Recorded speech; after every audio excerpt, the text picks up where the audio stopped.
The Galactic Alliance Station Vynar hung like a polished jewel amidst the swirling purples of the Naborian Nebula, a beacon of hope in a galaxy rife with division. Its radial design gleamed with the light of 1,000 alien technologies working in seamless unison. To its billions of inhabitants, Vynar wasn't just a station.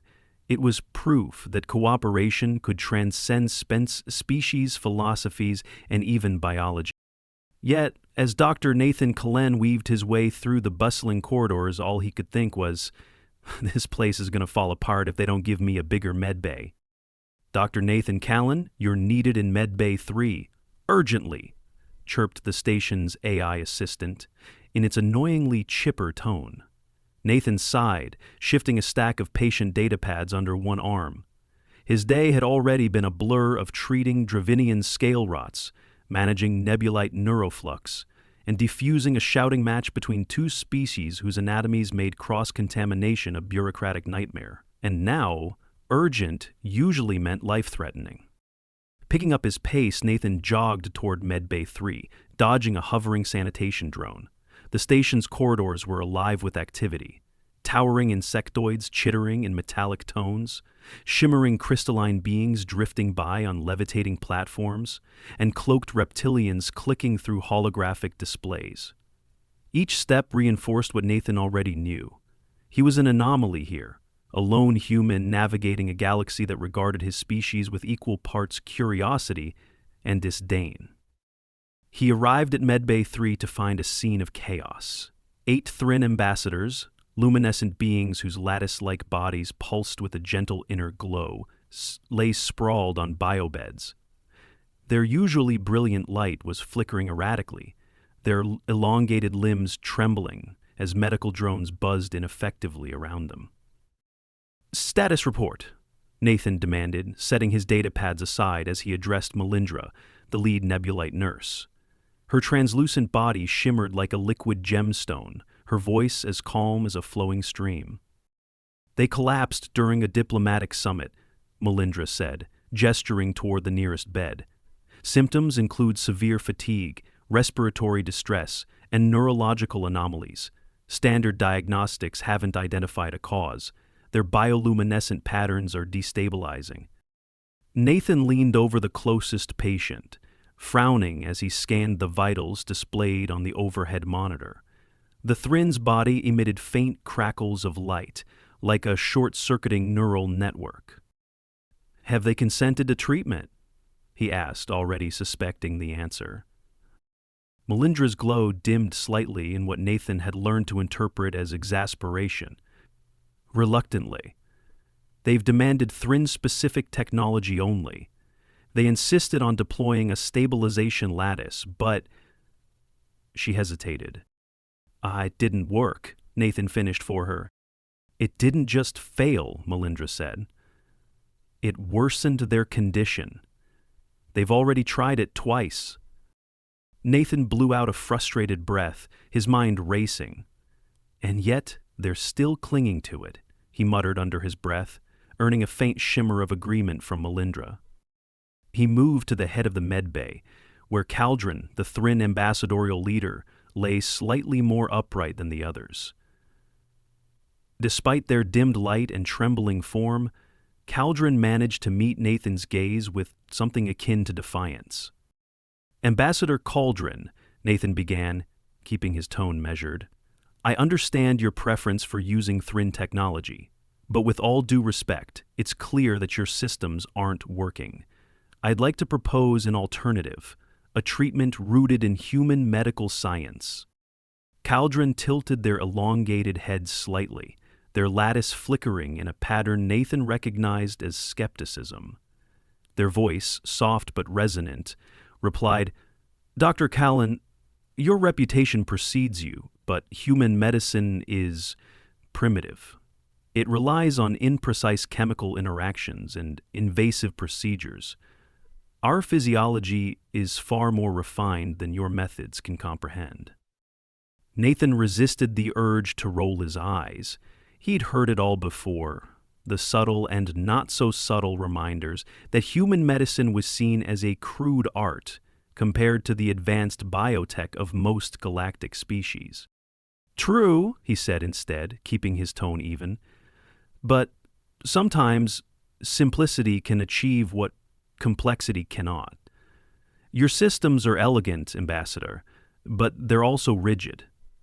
Let me try something designed to adapt to the situation, not adhere to preconceived templates." Caldron's glow dimmed further, a sign of either contemplation or frustration.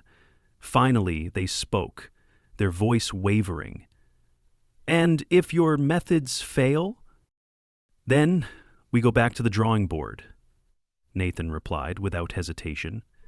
"But doing nothing isn't an option. Time isn't on your side." The ambassador's lattice flickered in faint erratic patterns before settling into a weak but steady pulse. "Very well," they said at last. "Proceed, Dr. Callen." Nathan sprang into action, reviewing every scrap of data the medbay had on Thrin biology.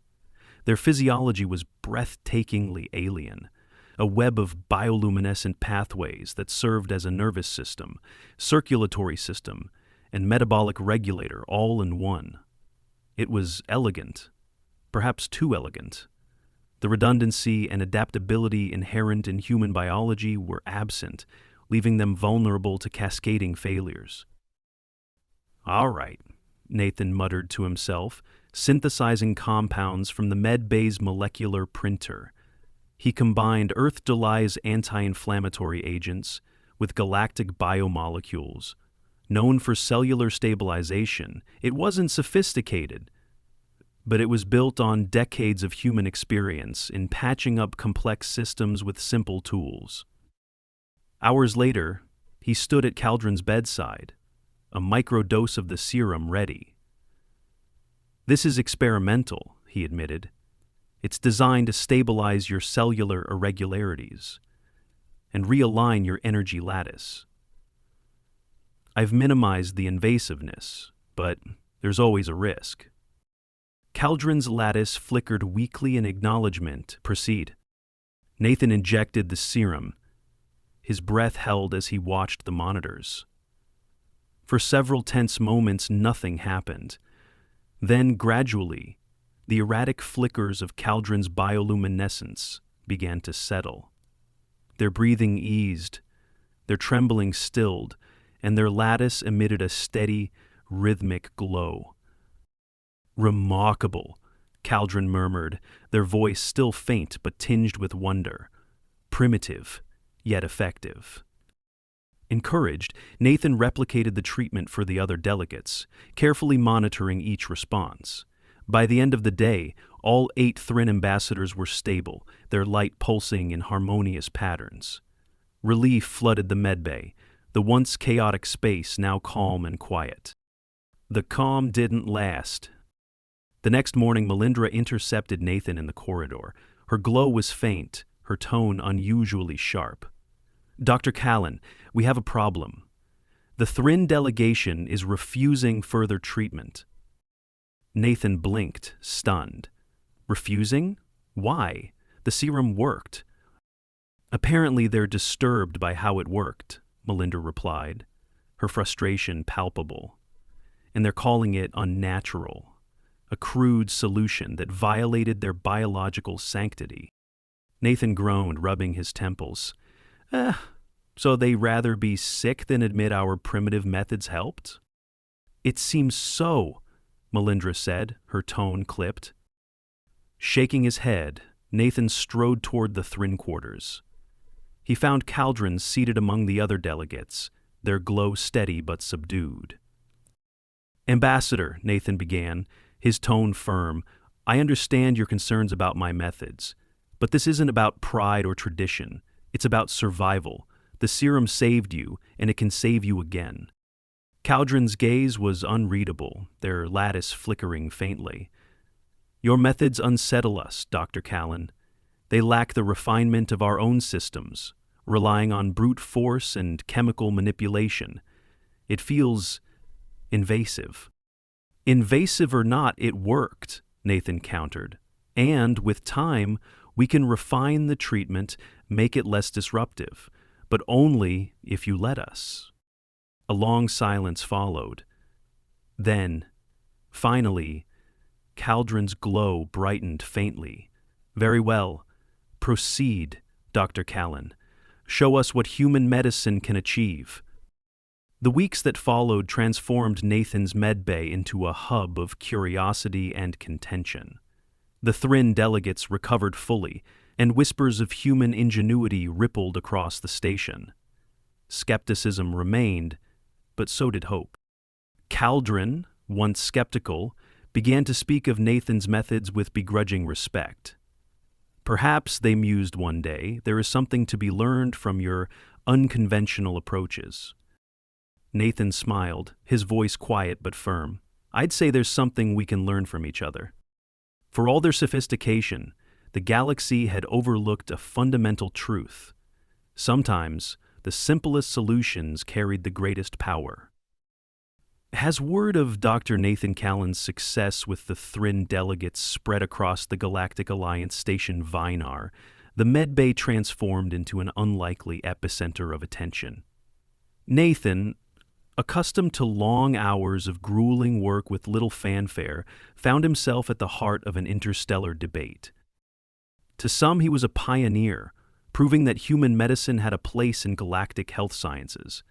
To others, he was a reckless tinkerer, whose methods were too rudimentary to trust. Nathan had no illusions about where he stood. Every life he saved was another argument for the former, and every complication became ammunition for the latter. It was in this atmosphere of cautious optimism that the first relapse struck. Caldron returned to the medbay late one evening, their normally steady glow now erratic and dim. Nathan, poring over a fresh batch of patient charts, glanced up as the Thrin ambassador was helped onto a biobed by Melindra. "Ambassador," Nathan said, standing immediately. "What's happened?" Caldron's voice was weak, their lattice flickering unevenly. "The symptoms have returned, worse this time." Nathan frowned as he checked their vitals. The once stabilized lattice was fraying at the edges, chaotic energy patterns coursing through their body like an electrical storm. "This doesn't make sense. The serum should have reinforced your cellular structure long enough for your body to recover on its own. Perhaps your primitive methods are not as effective as you claimed," Caldron said, though their tone lacked the bite it might have carried weeks ago. Before Nathan could respond, Melindra approached with a datapad. "Dr. Callen, we have a situation," she said. "2 more Thrin delegates collapsed in their quarters, same symptoms." Nathan's stomach sank. He looked back at Caldron, then at the datapad Melindra handed him, which displayed nearly identical readings for the other patients. The Thrin energy lattice wasn't just destabilizing, it was unraveling at an accelerating rate. "Bring them all here," Nathan said, his voice resolute, "and page the research team. I need every detail we can find on Thrin biology, no matter how obscure." The medbay soon resembled a crisis center. All 8 Thrin delegates were readmitted, their conditions rapidly deteriorating. Nathan worked tirelessly, running new diagnostics, synthesizing compounds, and consulting with specialists from across the station. But, no matter what approach he tried, the results were the same: temporary stabilization, followed by an even faster decline. "Something's changed," Nathan muttered to Melindra as they stood over Caldron's biobed. "The serum worked before. Now it's like their bodies are rejecting it entirely." Melindra's translucent form shimmered with concern. Could their biology be adapting to counteract the treatment? "Maybe," Nathan said, rubbing his temples. "Or maybe the serum wasn't as comprehensive as we thought. It bought us time, but it didn't address the root cause." A soft chime interrupted their conversation. Melindra checked her communicator, her glow dimming slightly as she read the message. "Dr. Callen, you might want to see this." She handed him the device, which displayed a live feed from the Alliance Council chamber. Nathan's brow furrowed as he watched Karanax, the insectoid diplomat from the Zarvan League, addressing the gathered representatives. Dr. Callen's methods, while seemingly effective in the short term, have proven unstable, Karanax declared, their voice sharp and chittering. The Thrin relapse is proof that human medicine is not suited to galactic standards. How much longer will we allow this recklessness to endanger lives? Nathan clenched his jaw, shutting off the feed. I don't have time for this. If Karanax wants to talk about endangering lives, they can join me here and explain why they're not lifting a finger to help. Melindra's glow pulsed faintly, a nebulite sign of sympathy. You're doing everything you can, Nathan. The people who matter will see that. Nathan sighed, his exhaustion beginning to show. They'd better, because if we can't fix this soon, we'll be proving Karanax right. Nathan retreated to his lab, diving deeper into his analysis of the Thrin's unique biology. Their energy lattice, a combination of neural, circulatory, and metabolic systems, was breathtakingly intricate, a symphony of bioluminescent pathways that had evolved over millennia. It was also maddeningly fragile. Hours of study finally yielded a clue. The lattice was governed by a delicate balance of proteins and energy-binding molecules.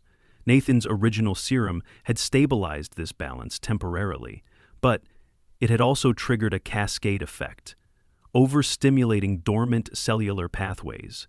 The Thrin's bodies were now stuck in a cycle of overcompensation, burning through energy reserves at an unsustainable rate. It's like we hit the reset button on a system that wasn't designed to reboot, Nathan muttered, pacing his lab. We didn't just treat the symptoms, we woke up problems their biology hadn't dealt with in eons. Evolutionary leftovers, Melindra observed, her voice thoughtful as she entered the lab. Pathways their species doesn't use anymore? Exactly, Nathan said, snapping his fingers. Their bodies are reacting to the serum like it's a glitch in the system. What we need isn't another patch. We need a full reset. Melindra tilted her head. And how do you propose we do that? Nathan hesitated. The solution forming in his mind was bold, complex, and risky, but it was also the only option that made sense. We create a hybrid treatment, something that suppresses the overactive pathways while reinforcing the lattice. It won't be easy, but it's our best shot. Nathan and his team spent the next 72 hours synthesizing the hybrid serum, combining elements of Earth-based biochemistry with alien bioadaptive compounds. The treatment was designed to bind specifically to the Thrin's energy-regulating proteins. It was their most ambitious experiment yet. And failure wasn't an option. When the serum was ready, Nathan administered the first dose to Caldron. The ambassador lay still, their light faint and flickering as Nathan monitored every fluctuation in their vitals. For an agonizing 10 minutes, nothing happened. Then, slowly, the erratic pulses of Caldron's lattice began to align. Their breathing eased, and the faint hum of their bioluminescence steadied into a rhythmic glow. Nathan exhaled deeply, a rare smile breaking across his face. It's working. The hybrid serum was rolled out to the rest of the Thrin delegation, each patient responding similarly. Within a week, all 8 ambassadors were stable and showing signs of recovery. The medbay, once a scene of chaos, grew quieter as the crisis abated. Caladrin, now fully conscious and visibly stronger, addressed Nathan from their biobed. Dr. Callen, you have proven me wrong. Your methods, though unconventional, have saved us once again. Nathan smiled faintly. I'm glad we got there in the end, but this isn't about proving anyone wrong. It's about keeping you alive. Caldron's lattice flickered in a pattern Nathan now recognized as amusement. And yet you must know that your success will not silence your critics. They will say that your hybrid serum is another gamble, that you play with lives like a child tinkers with machines. Let them talk, Nathan said, his voice steady. As long as patients like you keep walking out of here alive, that's all the proof I need. Callen inclined their head, their light glowing brightly. Then perhaps it is time the galaxy learns to see your kind not as primitive, but as indispensable. Nathan Callen's hybrid serum was hailed as a breakthrough across Galactic Alliance Station Vynar. News of its success spread rapidly, earning Nathan praise from those who valued innovation and renewed criticism from those wary of human medicine. The Thrin delegation, once on the brink of collapse, now walked the station with strength and vitality, their glowing lattices a visible testament to Nathan's work. But as the weeks passed, a shadow began to creep across the medbay. What had been a triumph was about to spiral into disaster. It started with Valex, a Xyroxian patient Nathan had treated for structural fractures. The Xyroxians were crystalline beings whose angular, translucent bodies emitted refracted light. Valex had been one of the many patients who sought Nathan's help after his success with the Thrin, and Nathan's modified human compounds had worked wonders to repair their fractures. Or so it seemed. "Dr. Callen," Valex said, their voice a melodic chime as they stepped into the medbay. "Something is wrong." Nathan looked up from his desk and immediately noticed the problem. Valex's crystalline structure, once smooth and gleaming, was now marred by jagged, uneven growths. Shards of excess crystal jutted out from their limbs, refracting light in chaotic, dissonant patterns. Nathan frowned, grabbing a scanner. "What happened? Have you been exposed to anything unusual?" "No," Valex replied, their chime carrying a note of distress. "Since your treatment, these protrusions have been growing uncontrollably." Nathan's scans confirmed his worst fears. The compounds he'd used to stabilize Valex's fractures had triggered an overactive regenerative response, causing their crystalline body to grow erratically. It was a complication he hadn't foreseen, and it was only the beginning. Within days, more patients began to report anomalies. A nebulite who'd received Nathan's hybrid serum returned with their normally fluid-like body hardening into glassy, brittle structures. A vaporous Viren patient, treated for containment instability, began to lose cohesion, their gaseous form flickering erratically. Nathan's medbay, once a place of cautious optimism, became a hive of fear and uncertainty. Patients filled the waiting area, many desperate for answers, others there to demand explanations for their worsening conditions. Melindra approached Nathan as he stood over a nebulite patient, her translucent form shimmering with worry. "Nathan, we're seeing the same patterns across multiple species. Whatever's happening, it's not isolated." Nathan's jaw tightened as he checked the latest set of scans. "It's the treatments. They worked initially, but now they're triggering unforeseen side effects." Melindra hesitated. "Do we notify the council?" Nathan said firmly. "Nope," Nathan said firmly. "If we go to the council without a solution, we'll hand Karanex and the other critics exactly what they want. An excuse to shut us down. We need to figure this out." The pressure mounted as the anomalies spread. Karanex, never one to miss an opportunity, escalated their rhetoric during a council session. "Dr. Callen's methods are not medicine. They are experiments," the Zarvan diplomat declared, their insectoid mandibles clicking sharply. "We entrusted this station's most vulnerable to a human's reckless tinkering, and now we see the result: chaos, instability, and suffering. How many more must be endangered before we act?"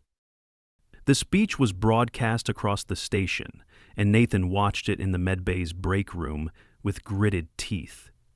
Callen, standing beside him, observed the broadcast with a calm but unreadable expression. "They are using this to discredit you," Callen said, turning to Nathan. "You must respond." Nathan shook his head. "I don't have time to play politics. My focus is on fixing this." Callen's lattice pulsed faintly. "You may not care for politics, Dr. Callen, but politics care for you.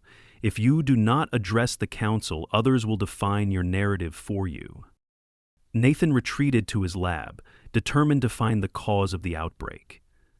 Hours stretched into days as he and his team analyzed patient data, cross-referencing every treatment, every symptom, every anomaly. What they discovered was as terrifying as it was illuminating.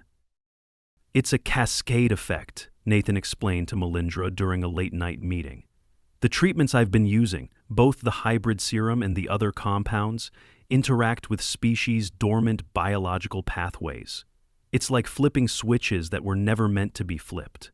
The results are unpredictable, even across individuals of the same species." "So the problem isn't just the treatments, it's the inherent diversity of alien biology," Melindra said, her voice heavy with realization. "You'd need a different solution for every species."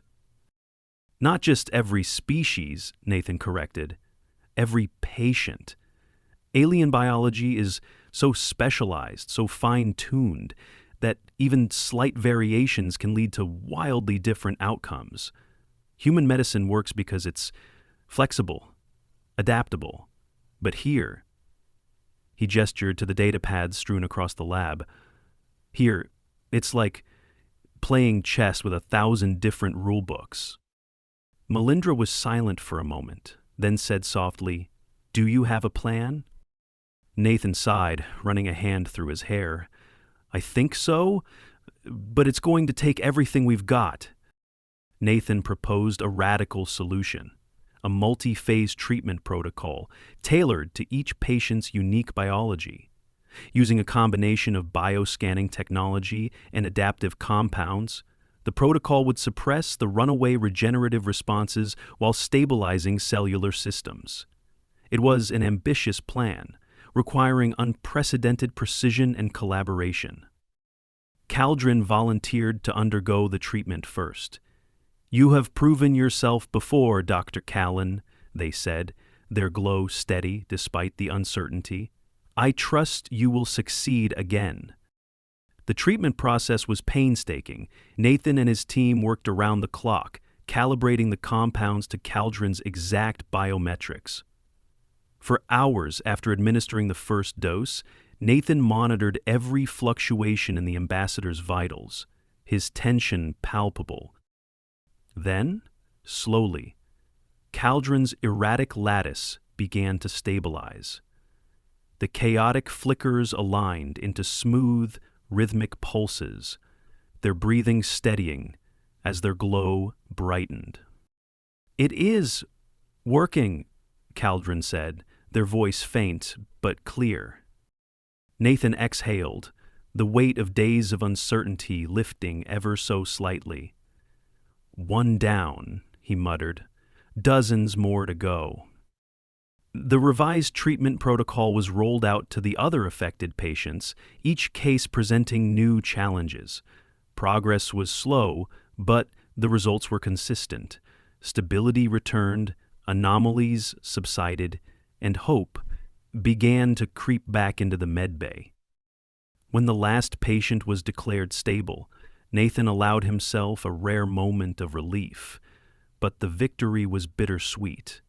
The outbreak had exposed the limitations of human medicine in a galaxy of infinite biological complexity, and Nathan knew the battle for trust was far from over. The outbreak had been contained, but the scars it left, both physical and political, lingered across Galactic Alliance Station Vynar. Patients stabilized under Nathan Callen's revised treatment protocol, but the damage to his reputation was less easily mended. The station's medbay, once bustling with curiosity and tentative hope, was now quieter, its foot traffic reduced to only the most desperate or daring. Nathan stood in his lab, staring at a data pad filled with patient recovery data. His body ached with exhaustion, but his mind churned with lingering questions. What had begun as a triumph of human ingenuity had turned into a case study in the galaxy's mistrust of human adaptability and its consequences. Melindra answered, her shimmering form catching the glow of the room's sterile lights. "Nathan, you've done all you can. The patients are recovering. You should take a break." Nathan shook his head, setting the data pad down. It's not just about the patients anymore. It's about what this outbreak represents. We solved the immediate problem, but it's only a matter of time before someone uses this as proof that human medicine doesn't belong here. Melindra's glow dimmed slightly in a sign of sympathy. "You've saved lives. That should count for something." "Not if Karanax and their allies have their way," Nathan said, his frustration spilling over. "They'll twist this outbreak into a weapon against human medicine. Ignore the fact that our treatments worked in the end." A soft chime from the intercom interrupted their conversation. The station's AI announced in its ever-cheerful tone, "Dr. Callen, you are requested in the Central Council chamber immediately. Attendance is mandatory." Nathan and Melindra exchanged a glance. Looks like the trial's about to begin," Nathan muttered. The Central Council chamber was packed. Representatives from dozens of species filled the room, their voices a cacophony of whispers and murmurs. At the head of the chamber stood Counselor Brinix, their metallic skin glinting under the chamber's lights.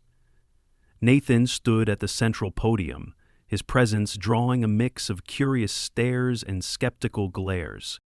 Counselor Brinix raised a hand, silencing the room.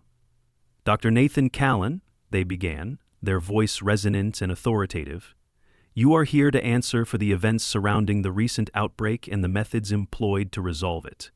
While your efforts have undeniably saved lives, concerns remain regarding the safety and long-term implications of your treatments.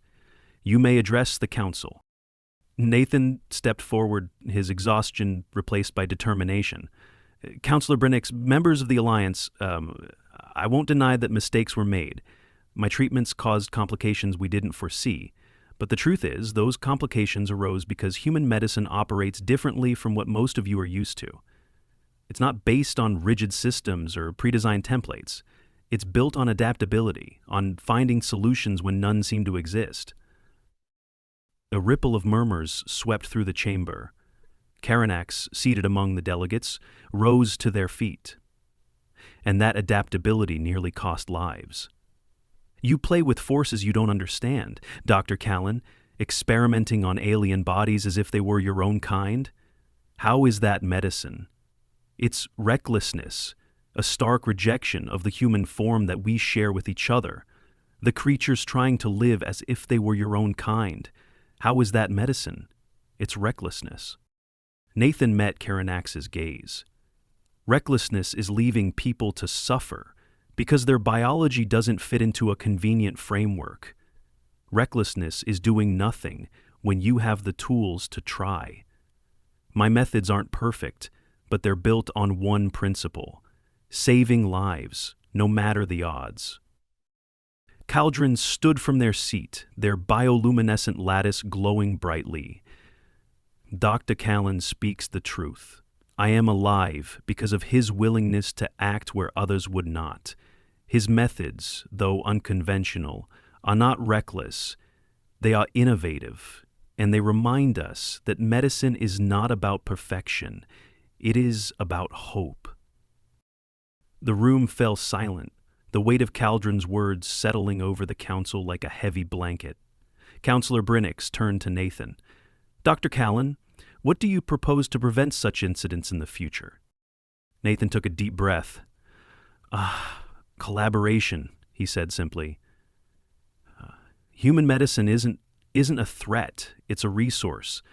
But to make it work, we need to combine our knowledge with that of other species.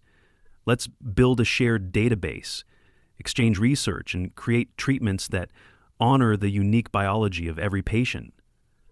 Human medicine isn't here to replace your systems, it's here to complement them. The debate raged on for hours, but by the end of the session, a decision was reached. The Alliance Council ruled that UMIC Council ruled that human medicine could continue to operate on Vynar, but with enhanced oversight and a formalized structure for interspecies collaboration. A joint research initiative was established with Nathan at its helm. As Nathan left the chamber, Callen approached him. "Dr. Callen, your words today carried great weight. The galaxy will watch what happens next." Nathan smiled faintly, the exhaustion finally catching up to him. "Let them watch. As long as they're willing to work together, that's all I care about."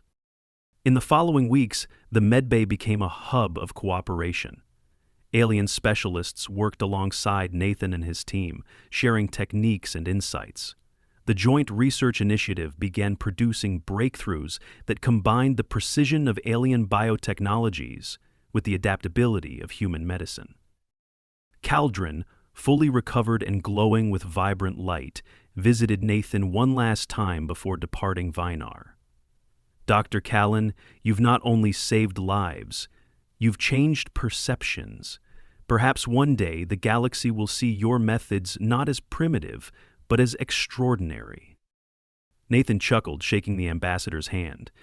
"I'm not here to change perceptions. I'm here to help people. But if that changes a few minds along the way, I won't complain." As the Thryn delegation boarded their vessel and the station's medbay returned to its usual rhythm, Nathan took a rare moment to reflect. The road ahead would be long, filled with challenges and setbacks, but for the first time, he felt the stirrings of something new. Hope for humanity's place in the galaxy, and for what they could achieve together.